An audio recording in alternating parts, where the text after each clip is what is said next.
friends, Mrs. McBride here again, coming to you from room 219, and this is the second video of the day. We're here on page 20, and I want to talk to you about a couple of things. We're going to talk about instantaneous velocity and also about acceleration. All right, so instantaneous velocity is a little bit different than average velocity or regular velocity. This is basically asking us to find the velocity of an object at a specific point in time.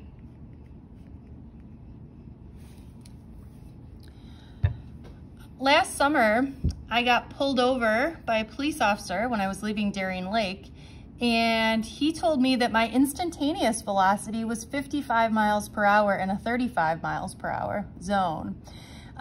Because my velocity at this exact specific point in time where he got his radar gun out and shot it at my sweet little Prius that could not have been going above the speed limit, and he told me I got a ticket. So even though there are other points in the total distance that I traveled over time that weren't above the speed limit, at that exact instant in time, I was going above the speed limit and I got a ticket. Okay, so instantaneous velocity is the speed of an object or the velocity of an object at a specific point. Now, when is this important? Well, let's say, for example, you have something that looks like this. So here's a graph, again, of distance versus time. And hopefully you should be saying, hey, we just did this in the last video. And I can find the instantaneous velocity or the velocity at any point by finding the slope of the graph. When you look at this graph, you should say to yourself, geez, the slope is changing. So I don't want just the average velocity, I need the slope at a specific moment in time. So I'm going to try to draw a line tangent to the curve and find the slope of this line, okay, the instantaneous velocity at 1 second. So for me, this is going to be kind of hard to tell, but I'm going to say that the velocity is equal to the rise over the run. I think the rise is maybe, I don't know, 1.5. What do you guys think? We make our triangle here. I am making a mess of this here. Okay, and the run is maybe 2 seconds. I do 1.5 divided by 2, I find that the velocity is about 0.75 seconds. Meters per second, excuse me. Okay. All right, we're speeding up. Let's talk about acceleration. That was a little acceleration joke for you. Acceleration, by definition, is the change in velocity over time.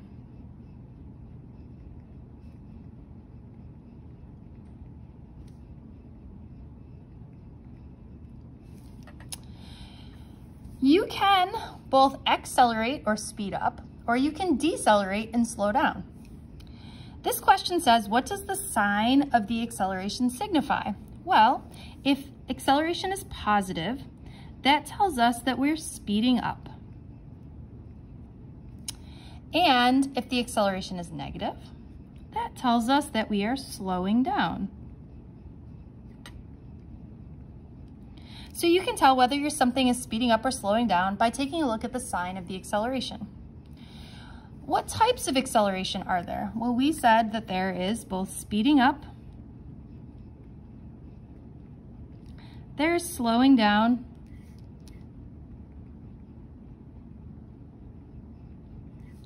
and there's turning.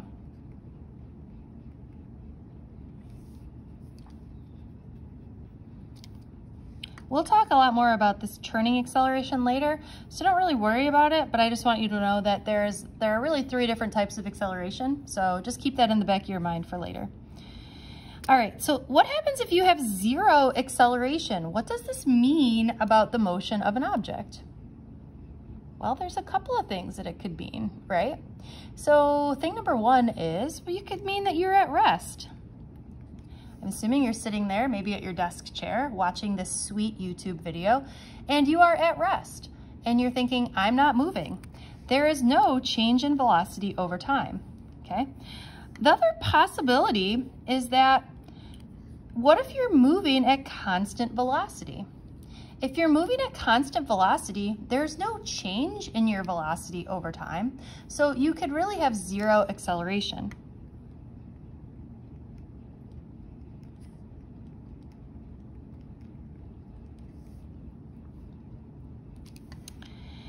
Is it possible for a race car circling a track to have zero acceleration? And this is that, no. This is what we're talking about with this turning acceleration. And we'll get back to that later. All right, I think I can read your mind here, and you're saying, geez, I wish we had an equation for acceleration. Problem solved here, friends. Here we go. So acceleration, we said, is equal to the change in velocity over the change in time. Okay? Or we really think about, when we talk about change, we're going to say that there's some sort of final velocity minus the initial velocity. Now, this is really initial. We call this V naught.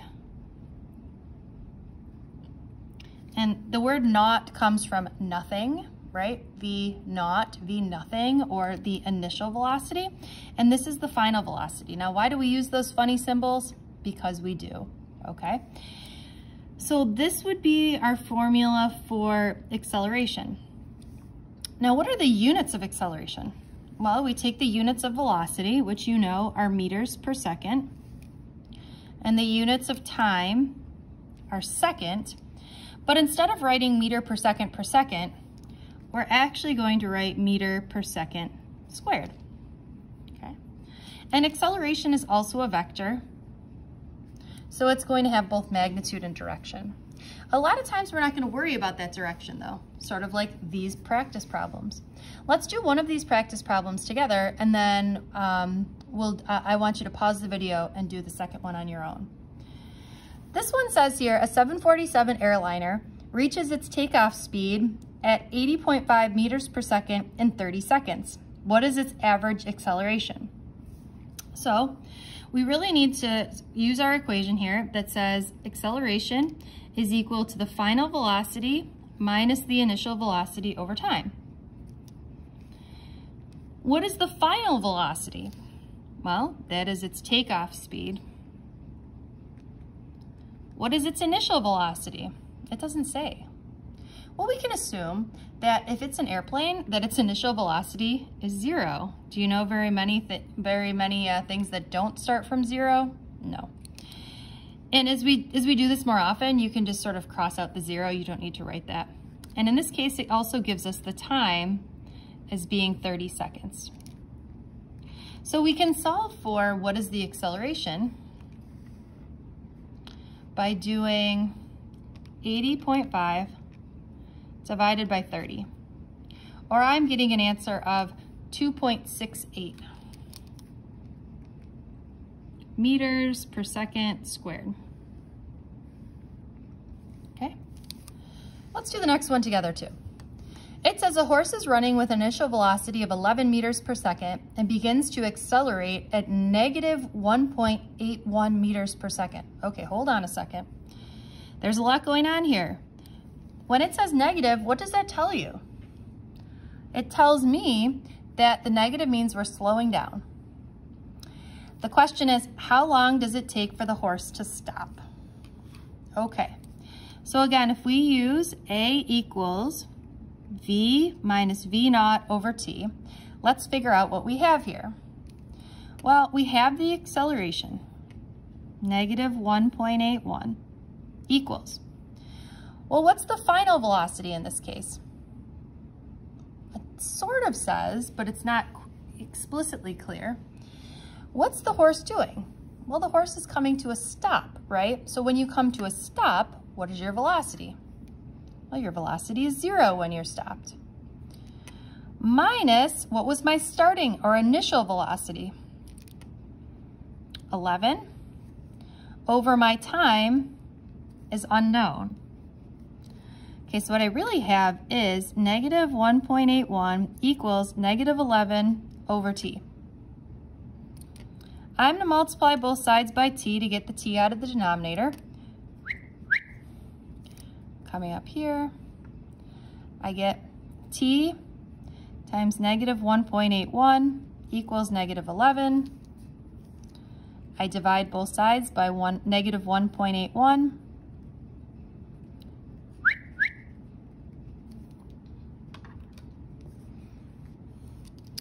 Negative 11 divided by negative 1.81 is 6.08 seconds. Okay, last thing for this video. Taking a look at this graph, which again, when I see you in class, we're going to do a lot more with graphing. If I have a graph of velocity versus time, it wants to know what's going on here. Well, the reason we graph things is to find the slope. Slope is equal to rise over run, right? Or change in y over change in x.